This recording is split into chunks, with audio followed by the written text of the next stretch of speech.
nous avons commencé ce pèlerinage intérieur et sans oublier les répercussions dans notre vie chrétienne, les moments importants, beaux et exigeants de notre vie chrétienne, les saisons intérieures, c'est-à-dire ces moments où, en entrant dans ma réflexion, dans ma prière, j'apprends à relire, à interpréter, à profiter de ce que j'ai appris pour le mettre davantage en pratique et à le partager.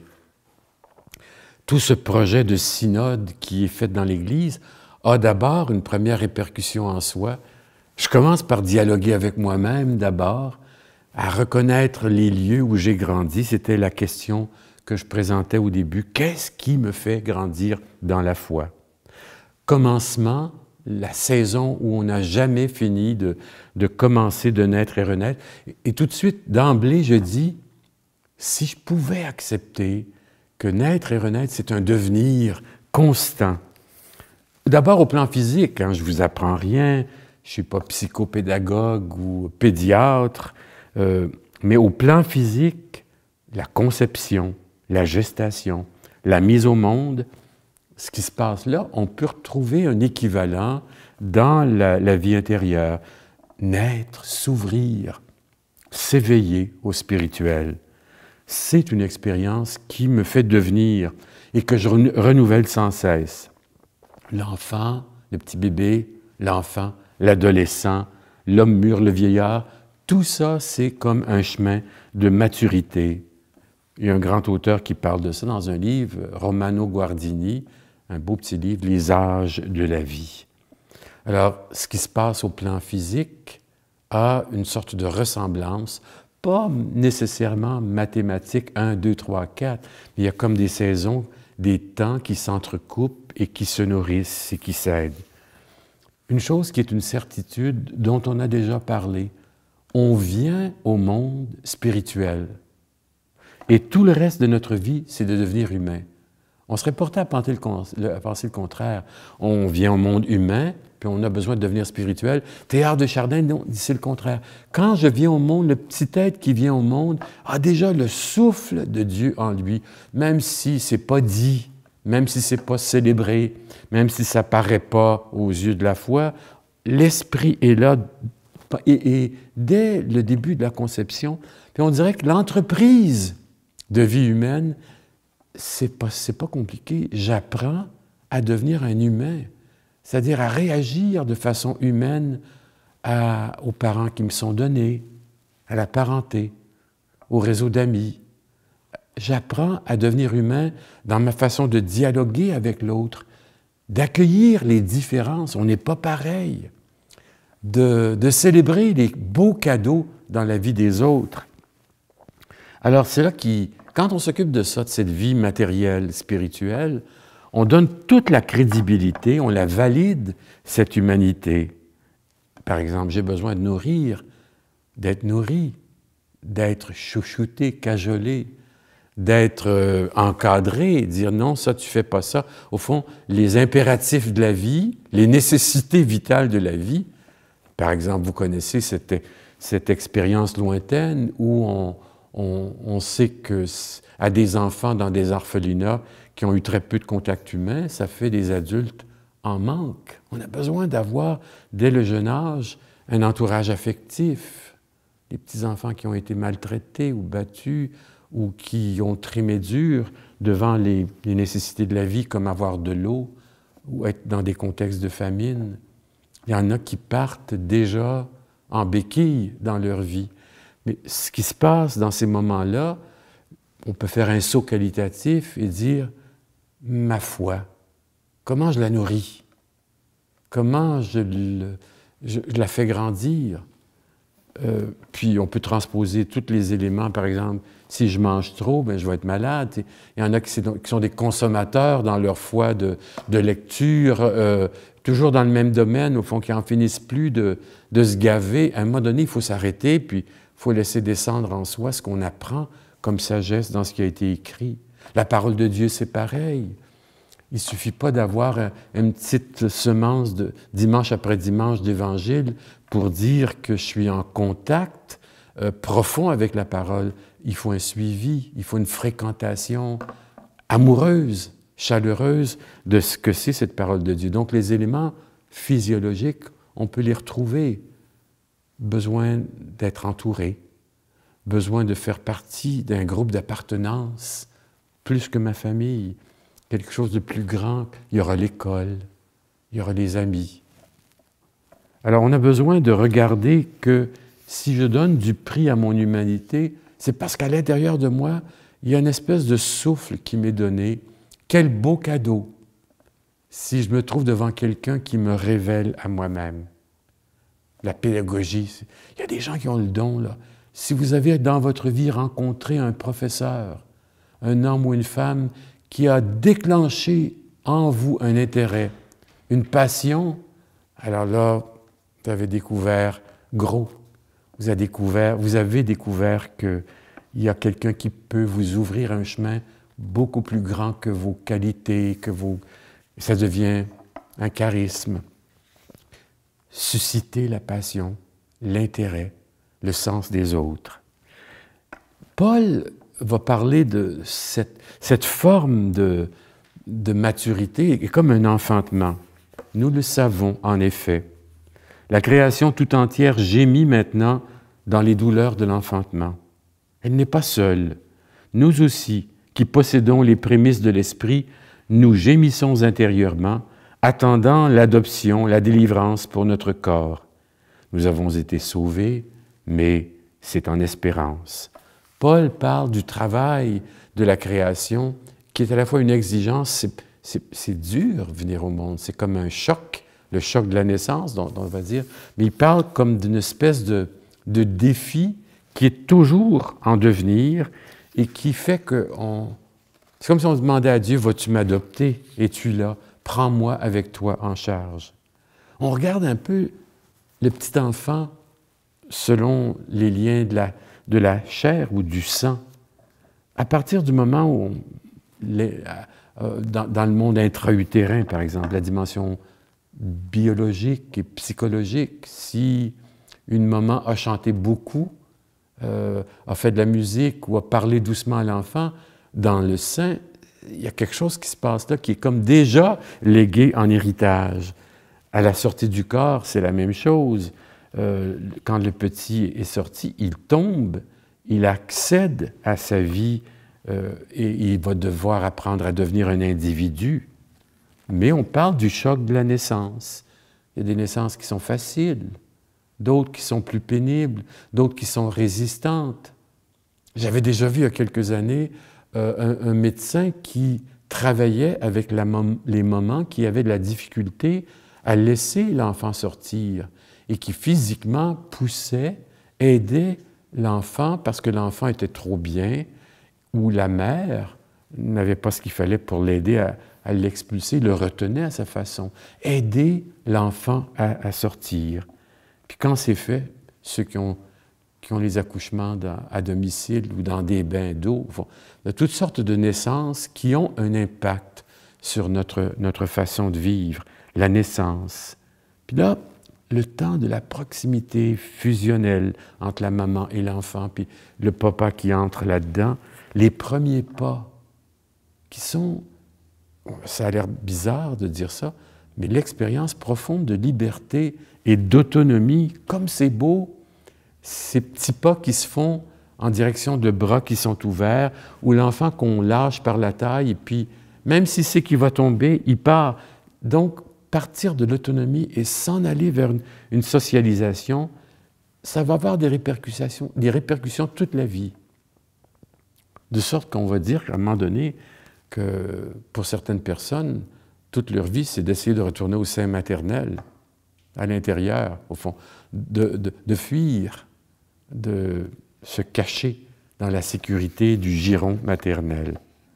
Alors, la forme que prend la vie chez l'enfant est marquée par des facteurs très importants, mais ce qu'on sait, c'est qu'il est là, et c'est le rôle des parents, à l'aider à faire un petit être libre, autonome, apprendre à se tenir debout sur ses deux jambes, apprendre à regarder, à à explorer, à toucher ou à ne pas toucher ce qui peut être dangereux. Apprendre un jour à manger seul dans sa chaise haute, au fond, tout est mêlé, les mains. Faire l'expérience des contacts avec la matière, avec les siens. Apprendre à se laisser nourrir, et ainsi de suite. C'est comme le chemin de l'individu. Et l'enfant se développe quand vous rajoutez à ça, là, autour des 2-3 ans, vous savez, hein, l'âge des pourquoi, ça finit jamais, et comment, les questions qui viennent avec cette croissance, même si on n'a pas toujours toutes les réponses. Par exemple, j'ai entendu plusieurs parents dire « Moi, je ne suis pas capable d'expliquer la mort. C'est trop dur, la mort d'un grand-papa ou d'une grand-maman. Pourquoi? » Mais l'enfant a droit à sa réponse.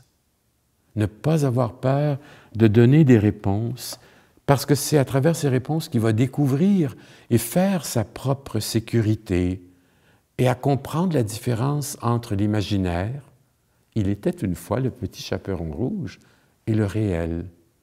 Des fois, il faut se battre contre le grand loup, le méchant loup. Qu'est-ce qu'on fait devant l'ennemi ou qu'est-ce qu'on fait pour ne pas être victime?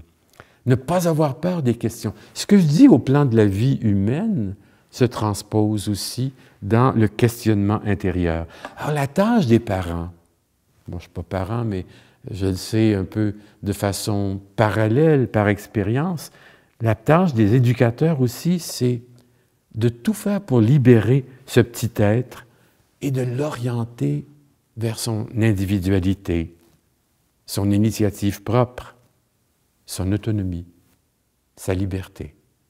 Faire du petit bonhomme, de la petite bonne femme, un être libre. Il y en a qui ont beaucoup de caractère, et on le sait qui choisissent.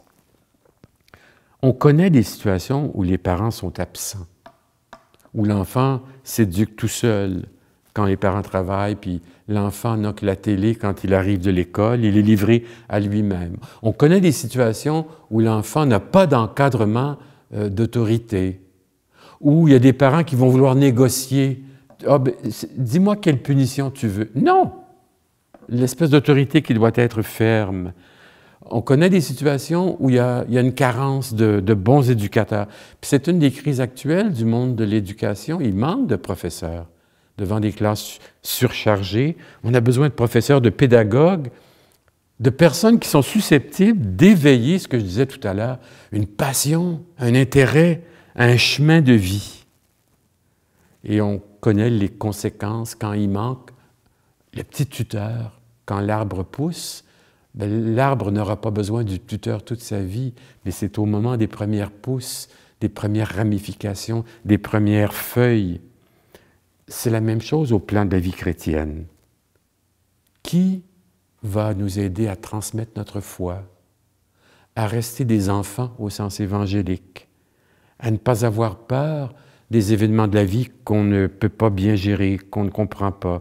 Qui va nous aider à rencontrer Jésus-Christ, à être des initiateurs de la rencontre? Alors, il y a des personnes dans notre vie qui servent de pont entre la personne elle-même et la foi ou l'Évangile. C'est une chance que d'avoir des accompagnateurs spirituels dans notre vie. Ça ressemble au ministère des parents, au travail des parents. Aider quelqu'un à devenir libre au plan spirituel. Il y a des prescriptions, il y a des défenses, des interdits, il y a des moments de correction, il y a des moments d'encouragement. On le retrouve au plan spirituel, ça. On ne s'invente pas comme disciple de Jésus-Christ tout seul. Tout ça, c'est pour essayer de discerner qu'est-ce qui est essentiel dans la vie de ma foi. L'enfant selon la chair, on peut regarder maintenant selon l'Évangile. L'enfant qu'on retrouve dans l'Évangile. Jésus, il fait quelque chose de révolutionnaire. Il propose la figure du petit enfant comme condition pour aller au ciel, pour entrer dans le royaume. C'est révolutionnaire parce que dans la société patriarcale et machiste de Jésus, l'enfant n'existe pas, la femme non plus, dans le sens qu'ils sont là, mais le premier citoyen, l'autorité civile, c'est l'homme, et l'homme dans la trentaine, qui a un métier, qui a sa famille, qui est un adulte accompli.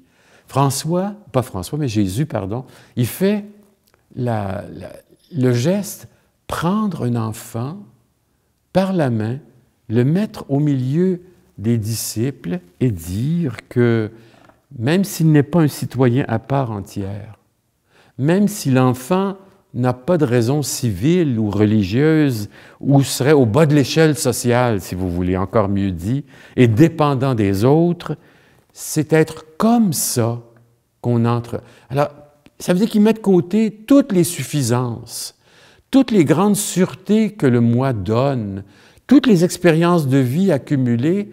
C'est comme si c'est pas notre billet, ça, pour entrer au ciel d'abord. C'est l'attitude de celui qui est au bas de l'échelle. C'est un drôle de paradoxe. C'est comme si on s'en va en haut par en bas.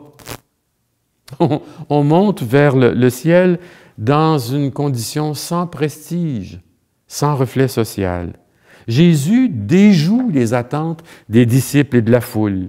Alors, il place chez eux, au centre d'eux, un adulte qui n'est pas encore accompli, qui n'a pas de droit social, qui est sans voix. Sinon, le seul droit qu'il a, c'est de dépendre des autres et de Dieu pour vivre. C'est un petit pauvre. Les premiers pas d'un petit enfant, les petits-enfants de nos vies, c'est toujours d'avoir un risque pour se lancer dans l'espace. Le risque de faire confiance de celui qui tend les bras. Le risque de s'abandonner, même s'il ne sait pas qu'il y aura une chute. Il va y avoir une chute. Et le beau risque de se relever pour continuer. Même si ce n'est pas un adulte encore reconnu, il a tout ce qu'il faut comme promesse de liberté à l'intérieur. Dans le monde de la Bible, l'enfant, comme je disais, il ne compte pas encore plus dans le monde romain ou dans le monde du Moyen Âge. Le mot enfant, même le mot infans, celui qui ne parle pas, qui n'a pas de voix. Donc, socialement, il n'y a pas rien que les enfants, beaucoup de gens qui sont handicapés au plan intellectuel, les gens qui sont rejetés, qu'on taxe de fainéants, les gens qui, on va parler de la même chose, des itinérants, des gens qui profitent de l'assistance sociale, ce qu'on dit, c'est des profiteurs. On met dans le même paquet une catégorie de gens qui ne produisent pas, qui apparemment ne servent pas à la société. Alors ce monde-là, c'est le monde sans voix ni droit. La seule reconnaissance sociale qu'a un enfant, puis Jésus va passer par le même chemin, c'est d'avoir un clan, d'avoir une famille. Pour Jésus, c'est d'être le fils de Joseph, de la lignée de David.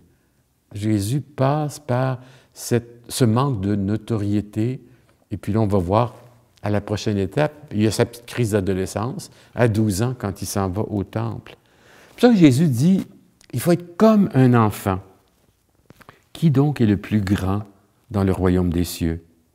Appelant un enfant, il le plaça au milieu d'eux et dit, je vous le déclare, si vous ne changez pas, si vous ne devenez pas comme les enfants, non, vous n'entrerez pas dans le royaume des cieux.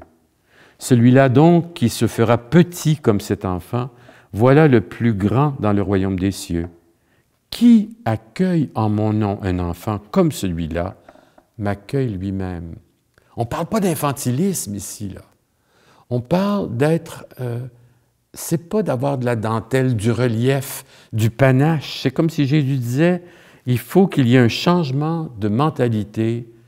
Ce n'est pas vos sacrifices qui vous font rentrer au ciel. Même vos bonnes actions, c'est qui vous êtes devant l'autre et devant Dieu, sans prestige, sans panache, sans relief.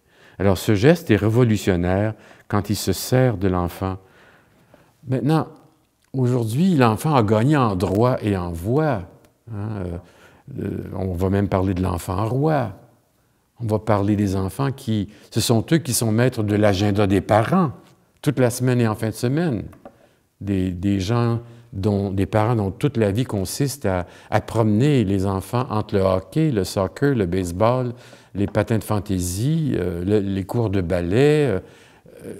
Toute la vie est prise par occuper. Alors, c'est pendant plusieurs années que ça se passe, au fond. L'enfant est devenu au centre. Même, il paraît qu'il y avait eu quelques années, je me souviens, un enfant qui avait réclamé le droit de divorcer de ses parents. Il faut le faire. Alors, on en est là, au fond, c'est l'enfant qui a eu d'autres droits, d'autres protections aussi civiles, la Charte des droits de la personne et aussi des droits de l'enfance. C'est parce qu'il y a eu des abus. Les enfants qui travaillent comme ouvriers dans les usines, les enfants soldats, on a eu besoin de légiférer et de faire des déclarations pour que l'enfant vive et obtienne lui aussi sa dignité, sa maturité. Il gagne en prestige, mais en même temps, c'est pour lui assurer son plein développement. C'est quoi l'autorité de l'enfant dans l'Évangile? On a besoin de retourner à ça pour apprendre quel est l'enfant qui est entre nous, son lien avec Dieu. La seule autorité qu'il a, c'est d'être en lien avec Dieu, d'être reçu par Dieu et de trouver sa voie. Quand je parle de retrouver notre enfance spirituelle, c'est de retrouver comment tout ça a commencé, comment Dieu m'a donné ma voie, comment Dieu m'a donné de faire confiance, parce que c'est ça qu'il faut retrouver à la saison des commencements et de recommencements. Des gens amènent à Jésus des enfants pour qu'il les touche, mais les disciples les rabrouèrent. En voyant cela, Jésus s'indigna et leur dit « Laissez les enfants venir à moi, ne les empêchez pas, car le royaume de Dieu est à ceux qui sont comme eux. » Voyez-vous, cette idée, ça change toute la façon de penser la finale de notre vie, puis le ciel, et puis peu importe comment on peut l'appeler, là-haut, l'expérience d'après la vie. C'est comme si dès maintenant, on apprend que la mathématique de Dieu, qui est un très mauvais calculateur, c'est pas la nôtre, c'est pas le rendement, c'est pas la performance, c'est pas ce qu'on fait, nos œuvres, c'est ce que nous sommes. Et tant mieux, quelle bénédiction si on sait que tout ce que nous sommes, c'est d'être en lien avec quelqu'un qui nous aime avant même qu'on apprenne à l'aimer. Je vais juste reprendre un chant qui nous donne un peu ce sens de... C'est le chant « Mon Père, je m'abandonne à toi ». Mon Père, je m'abandonne à toi. Fais de moi ce qu'il te plaira. Quoi que tu fasses, je te remercie. Je suis prêt à tout, j'accepte tout, car tu es mon Père. Je m'abandonne à toi, car tu es mon Père. Je me confie en toi. Mon Père, en toi je me confie. En tes mains, je mets mon esprit, je te le donne, le cœur plein d'amour. Je n'ai qu'un désir, t'appartenir, car tu es mon Père. Je m'abandonne à toi, car tu es mon Père. Je me confie en toi. C'est beau comme chant, c'est à partir des textes de Sainte Thérèse et de Saint Charles de Foucault. Toute cette idée de trouver sa voie, mais quand on parle de recommencer, de renaître, c'est juste ça. Est-ce que j'ai la capacité de me rappeler toutes les beautés de ma vie, les cadeaux de la vie que j'ai reçus, et même ceux qui ont eu des vies difficiles, ça ne se peut pas qu'elles n'aient été que difficiles. Il y a sur mon parcours des gens qui ont allumé en moi un intérêt, des gens qui m'ont compris, d'autres qui m'ont pardonné, d'autres qui se sont écartés, et j'ai appris à faire un homme de moi. Recommencer, renaître, c'est ça. Qu'est-ce que ça veut dire, devenir un enfant? Qu'est-ce que ça veut dire, devenir un enfant à ce moment-ci de ma vie? Qu'est-ce que je dois changer dans ma vie pour redevenir un enfant? Comme Jésus l'entend, si vous ne devenez pas comme un petit enfant. Il ne nous demande pas d'être infantile, d'être sans raison, sans idée. Il nous demande d'être simplement tels que nous sommes devant lui. C'est peut-être le plus beau ou la plus belle définition de l'humilité. Je suis sur ma terre, telle qu'elle, rien d'autre devant toi. J'aurais peut-être besoin de me rappeler ce qu'on a dit de moi à mon baptême, comment ça s'est fait. Ceux qui ont connu à l'école primaire la confirmation, j'aurais peut-être besoin de retourner à ça. D'autres, les plus âgés, la communion solennelle, ou encore une recherche lors d'une retraite personnelle, ou encore, quand je suis tombé en amour, de retourner à cette ferveur initiale. Qu'est-ce qui m'a attiré chez l'autre? Mon père, quand on avait de la visite chez nous, il demandait souvent à un couple, un jeune couple, « Comment vous vous êtes rencontrés? » Ça avait l'air de les enquêtes Jobidon. Il faisait son enquête. Mais ça permettait toujours au couple de dire, « Bien, ça a été pour ça. » Puis souvent, les versions n'étaient pas tout à fait pareilles. Hein? Non, c'est à cause de ça, c'est à cause...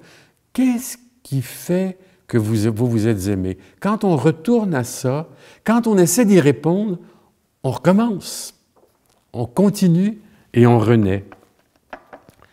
Je pense que ça fait beaucoup de réflexions, mais ce que j'aimerais qu'on regarde la prochaine fois, c'est on a en nous le désir profond de Dieu. Et au moment où je vous parle, où vous êtes arrêtés dans vos vies, quels que soient les événements que vous êtes en train de vivre, c'est toujours une grâce de dire « Tu m'amènes où, Seigneur? Qu'est-ce que tu es en train de dire à mon cœur?